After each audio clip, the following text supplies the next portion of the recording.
they can't lose. I think this is interesting. 57% of Americans say yes. 37% say no, and no opinion 6%.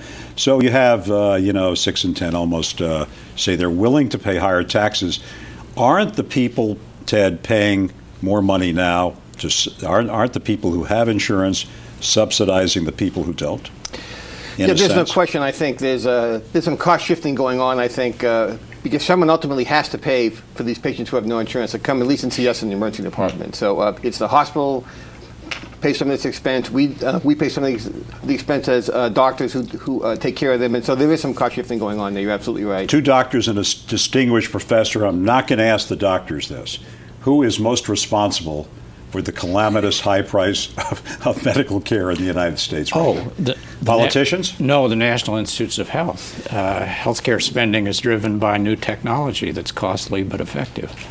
That's why I think we're conflicted about it. We'd like to have everything we have from our healthcare system and have it cheaper, but in fact, the things that have been driving spending have, as I said, the primary cause has been the beneficial technology, and then the secondary reason has been rising wages for people who work in the healthcare sector.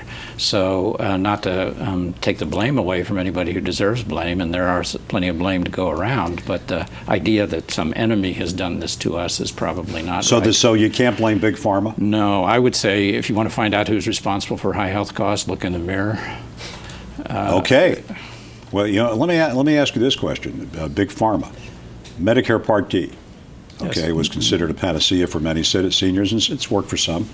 But the people who set the price on the pharmaceuticals in Medicare Part D are the pharmaceuticals. Correct. Is that good? Well, the reason, you know why they can do that? It's because they have a patent, and the patent comes from the U.S. government. But the government Medicare Part D, well, hold on a second. I'm not making an excuse for I'm saying, but the government, I understand that, but the government in that legislation gave them the ability to set the price. Well, not exactly, because they have to they negotiate with the private plans that run Medicare Part D for a lower price. And here, of course, you have a great debate, but at least the Congressional Budget Office's point of view was that the price is as low under this arrangement where private plans that will make more profits for their stockholders if they can pay less to a drug company, that's achieved as low a price as the government could if it was negotiating. And there's, of course, the additional worry that if the government's doing the negotiation, that's a way for politics to get involved in the negotiation. Well, so we may worry about that too. But the punchline seems to be that you can't. Although you can make claims, you can't really prove that it would have been lower under some alternative arrangement. Ira, I have to ask you this question. I want to ask Ted about it too. Sure. I have found out recently that a lot of generic drugs that are now generics of very costly drugs are selling at enormous copays. I'm talking about drugs that just became generic.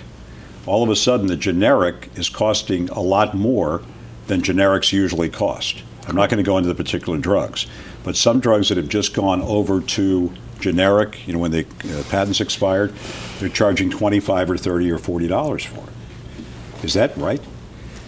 Well, is it right? It's this cost shifting that was discussed earlier. The generics that just became generics oftentimes have to be pre-certified. And pre-certification is yet another hurdle for the doc, the primary care physician, in order to get that medication approved so that the insurance company would even pay for that. I see. So it costs money to get it certified. Correct. Now, in terms of emergency care, which in Philadelphia is a very important thing, it's an important thing everywhere, is it difficult to keep good doctors and nurses in an emergency care system? The stress is amazing. It certainly is. We we can't keep our residents. We have a training program in emergency medicine at Jefferson, and we have a hard time keeping our medical students to stay at Jefferson and train with us in emergency medicine because of the climate here in Philadelphia. So it's overcrowded. It's stressful. We have difficulty at times keeping nurses in our department. As we become more crowded, it's a highly stressful environment. Okay, I got to give you another stat because this will impact on you, and I think it's very interesting. Same poll, CBS New York Times. If the government creates a system of providing health care for all Americans, how concerned are you that you would be required to change doctors?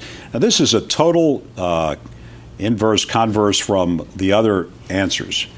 33% say they're very concerned. Okay? 20% say somewhat, so it's 53% are concerned, and about 36% say not too concerned. But people age 65 or over, 52% say they are very concerned about changing doctors. You believe that? I could say, I was in Chicago last week, and I heard the president say over and over again, if you like your doctor, you can keep your doctor. If you like your insurance plan, you can keep your insurance plan. He is very firm about that. Yeah. So now, do you find this though about people? If they like their doctor, they don't want to go away. That's what it's all about on the primary care level is relationship. This relationship, this bond, is solid, and the patients will do almost anything to maintain that bond.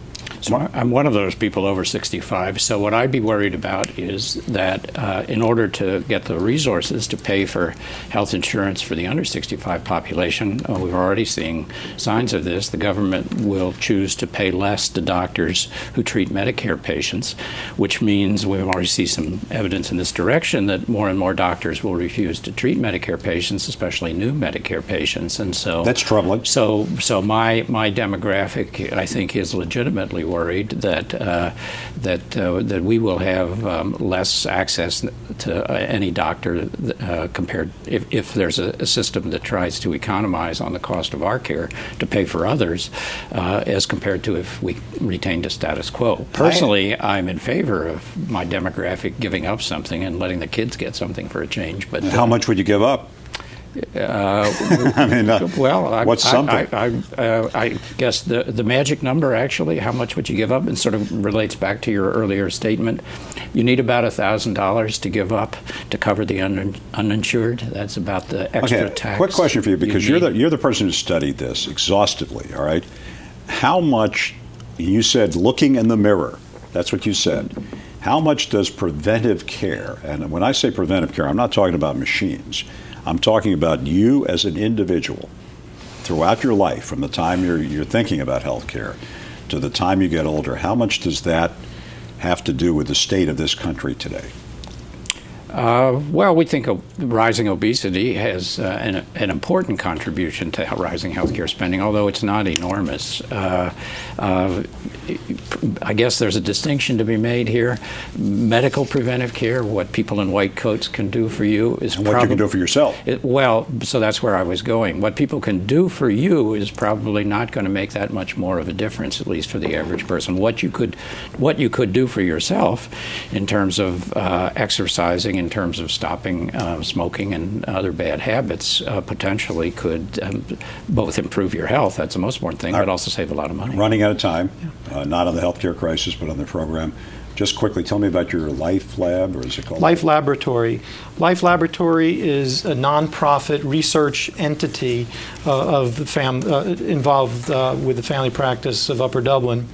And there are certain principles. The main principle is we believe that optimum quality primary care costs less. We also want to demonstrate models of care that work in concert with what Barack Obama said, and it will provide value to all stakeholders, including employers. Just quickly, it's kind of interesting that I like the concierge idea, if you have the money.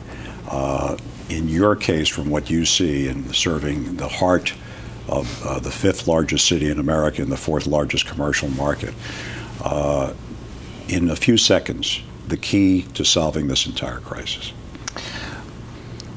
I think the key is practicing safe, quality medicine and to reimburse not for the high cost of procedures and what we do, but for good quality care.